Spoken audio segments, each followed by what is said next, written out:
Hello, and welcome to the Lightworker Diaries, a space for reflection, truth-telling, and soulful remembering. My name is Tiffany, and I am a truth teller, a mystic, and a mirror. These are transmissions from my heart to yours, an archive of channeled wisdom, lived stories, and the real work of becoming. May something in here stir something in you. Hello, my friend, and welcome back to another episode of the Lightworker Diaries. I don't normally talk about this here, but it's something that I'm very tuned into, and I wanted to share because I feel like this is something a lot of people might be feeling and maybe don't have the words to put around it. I am a very energetically sensitive human, and my guess is you are as well. And this past, I would say, week to maybe 10 days has been really intense energetically. I was out camping in the wilderness of Oregon, not this past weekend, but the weekend before. And it was such an amazing experience to be off grid, disconnected, away from cell service and all the things. Out just in the middle of nowhere. It was at Cottonwood Canyon State Park, which is a dark park area, which means there's not even light pollution. It's one of the best places in the world to see the stars. And I was there, and my human senses weren't all free and clear. Like, I was a little bit on alert. My nervous system was like, there's coyotes, there's mountain lions, there's bighorn sheep, there's animals that move around in the night. And here I am in my little tiny 2-person tent. Am I going to make it through the night kind of thing? And of course I did. And I'm here now. But there was something about that experience that felt very perfect for the time and space, because I needed to be in direct connection with the earth.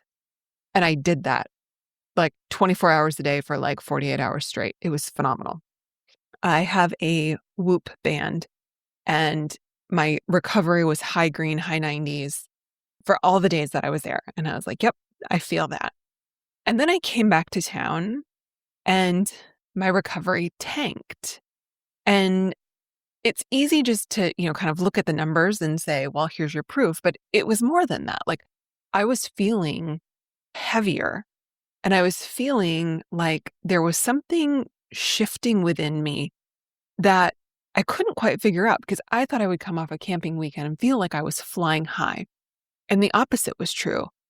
I came back and felt like my energy reserve had been somehow drained unexpectedly. And so instead of pushing through, instead of, making meaning of it beyond just, I don't feel like I have the same amount of energy as normal, I let myself rest. I took breaks during the day. I continued to spend quite a bit of time outside. I had several days where I actually brought my laptop out and laid on my belly on the ground in my backyard and worked from that position. And then also just realized me being on a screen isn't the best use of my time, considering how I was feeling. So I didn't feel sick. It wasn't that. It was just that my energy levels weren't where I normally expected them to be. And even the information that was flowing through me kind of tapered off. I call it channeling. Some people call it, downloads, or whatever name you associate with the information that flows through you. It started to kind of trickle off, and more information started to come in about slowing down. And I kind of listened. I tried to listen. Just kidding. Nobody tries to listen and doesn't do it right. But what happened was I did my best to take care of myself. And then my body said, nope, we're going to have you really laid out. On Friday, I was out mowing the lawn and I rolled my ankle. And I've worked with a shaman. I've done a ton of energy work. Reiki, all the things. So I'm very attuned to the physical body and kind of how to heal it. And so as I'm laying on the ground in the middle of my yard, I'm already starting the process and anchoring into the earth's energy to provide healing and love and support for my ankle. And when I finally decided it was time to move, I was able to put weight on it, which helped so I could actually get back into the house without having to crawl across my yard. And the message came again, slow down. There's no need to rush. Everything is happening just as it's meant to be. And so even though I wanted to keep going, even though I wanted to continue being productive, even though I wanted to keep creating and connecting and doing all these things that I love, it was very, very clear that my physical body was needing more downtime. And that's what I did. I spent the rest of Friday, probably a solid, I think it happened at like 2 or 3 o'clock in the afternoon, until the time that I went to bed at 9 o'clock. I had my foot elevated. I was icing on and off about every hour or two. I had a compression sleeve on it, like an ace bandage wrap on it. When I went to bed, I had it elevated. The whole next day on Saturday, didn't really move around much, continued icing, continued the compression. And by Sunday, I was able to move around with it. And I was like, okay. So I started doing, flexion and pointing my toe. Nothing like, overly intense, but just a light starting to invite movement into my ankle. And yesterday, I finally felt like I could actually leave the house. So 5 days later, I felt like I could leave the house. And the interesting thing about what happened in that time frame was I began to also notice the stories that my mind was telling me, because I had gone through this, what I thought was going to be an energetically high, feeling, resonating situation with the camping, to this very low week, to then this is being very dramatic, but a bit of a rock bottom moment. And I was just starting to come back out of it. And there was part of me that was hearing the story in my head of what the old version of me would have said in that scenario. She would have looked up, what is the spiritual meaning of a rolled ankle? What am I not doing right? What is this trying to tell me? There would have been part of me that I could hear this, quiet, older inner voice saying, just stay injured because then Dave will have to wait on you and take care of you and support you. And then you get extra support. And also this voice that was like, well, how are you going to make money now? You can't even sit over all these voices. And the interesting thing was none of them were in charge. None of them. The part of me that just said, it's okay to slow down. I trust that this is what's perfect for me right now, was in charge.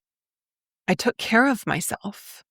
Instead of thinking, I want more support from others, that will make me feel good, I turned inward and said, wouldn't it feel great if I healed myself as quickly as possible?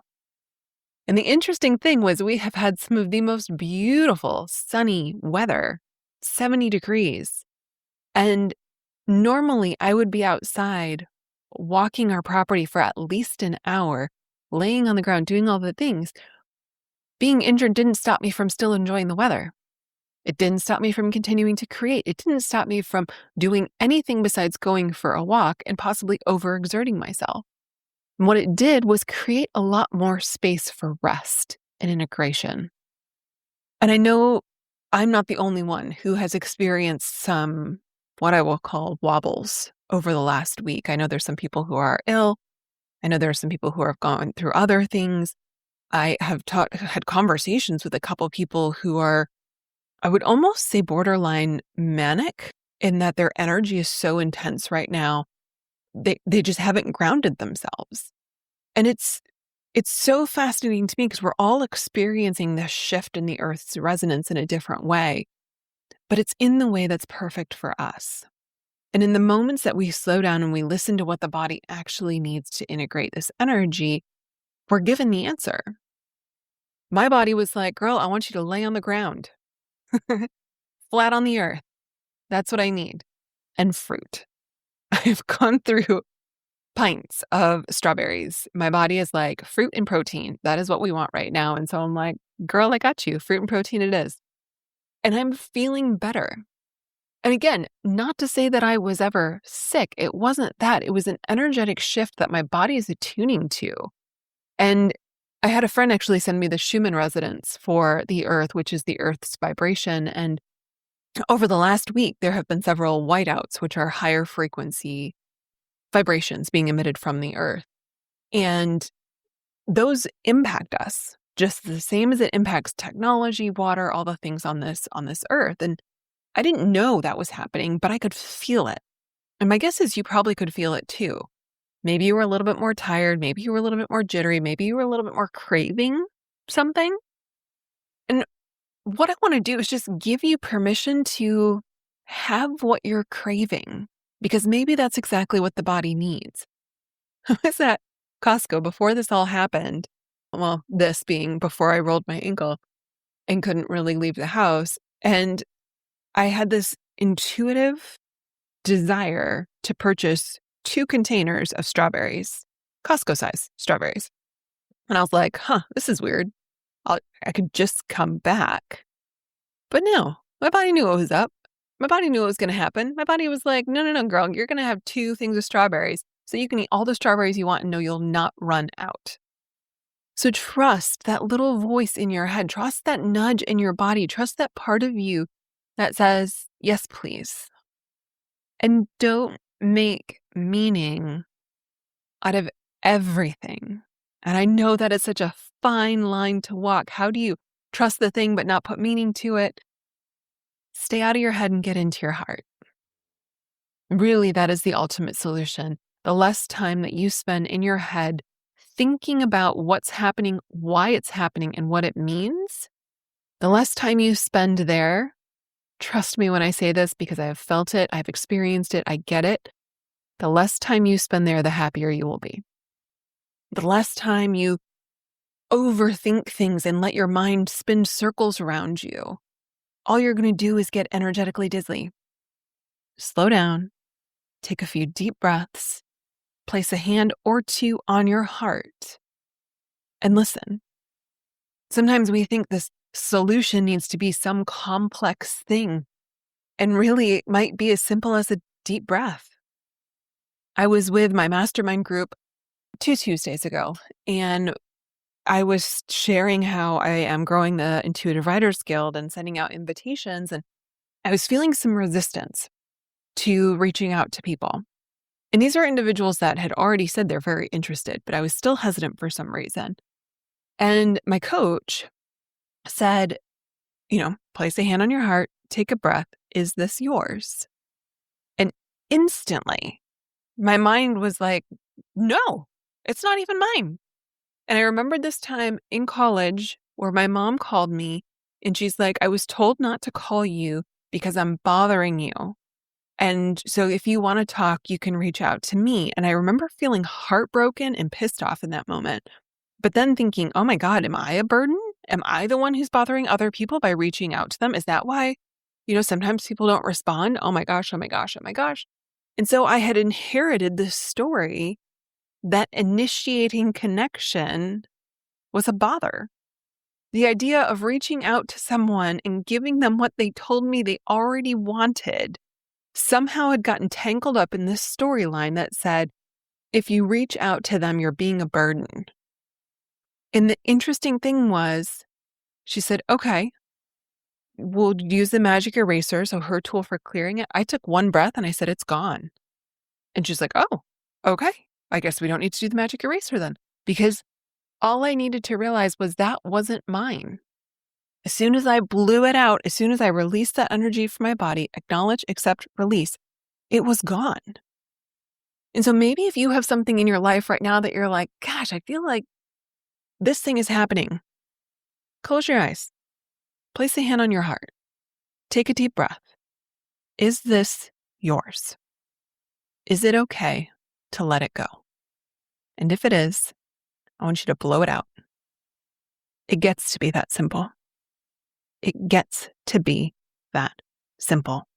And I can't emphasize that enough because there's a lot of people out there who are selling these very complicated, complex processes because it sounds impressive or it sounds like a big deal. And I'll tell you what, It works. I won't deny that. For that person, it works. For a lot of people, they have this story that says it has to be hard for it to be earned for it to work. And so they seek out the complicated, complex solutions because they have a belief in their mind that that's what works. I have a belief that I can change my mind simply as taking a breath. I can release an old story as easily as I can breathe. I can create the reality I want as naturally as the air that I take into my body. My existence was always destined for me. And I don't need to further complicate it just because that's the way that my life used to be. Just because I used to be a hardworking individual, type A overachiever, go, go, go, go, go, doesn't mean I have to continue being that way. I can actually decide that the creative life is fun and enjoyable. It's simple, it's ease-filled, it's spacious. One of my core values is freedom. In fact, I would dare say it's my top core value. It's the thing that I want more than anything in life. And that freedom is primarily inner freedom, an ability to be myself. But it's also external freedom. What's within us is reflected in the reality around us. I have a lot of spaciousness in my life because that's what I desire. I find it so fascinating when I connect with friends and hear how busy and how swamped and how overwhelmed and overworked they are. And I understand that that has a purpose for them because that's a purpose that I've been familiar with. And it's also something I could never go back to because it doesn't fulfill me in the way that spaciousness fulfills me. In spaciousness, I get to create. In spaciousness, I get to connect. In spaciousness, I get to go on adventures and experience and fall in love with this life. The people who knew me in the 20s, in my 20s, wouldn't recognize me now. 60-hour work weeks were a minimum for me back then. There was one day, I will never forget this, I worked around the clock, literally, from 8 a.m. till 10 a.m. the next day. I stayed at work and worked all the way through without sleep. I was obsessed. That's not my life anymore. I work a couple hours a day, and it doesn't even feel like work because it's the things I absolutely love to do. And when I think about this energetic shift that's been happening over the last 7 to 10 days, I think this is me anchoring into this new identity in a way that I hadn't yet felt before. Things are happening really fast. The energy is shifting really fast. And sometimes the best thing that we can do in those moments is slow down. Let our bodies integrate. If you just had a major surgery, you wouldn't go run a marathon. Energy work is the same way. So as we navigate this energetic shift, whether you're listening to this on the around the time that I'm recording or whenever you do, know that this message is coming to you for a reason, that it's perfectly being received by you in this moment. And the message is simple. Listen to your heart. Slow down, take a breath, listen to your heart. For you are the guru of your being. You are the one who knows what's perfect for you. And people are going to sell you a bazillion things. And maybe you need to purchase something from someone, and that's okay. But your heart knows the truth. Your heart knows what's perfect for you. All you have to do is listen. Thank you for listening to the Lightworker Diaries. If something stirred in you today, take a breath and let it land. To go deeper, you can subscribe to the written diaries on Substack. You'll find a link in the show notes. Until next time, be true to you.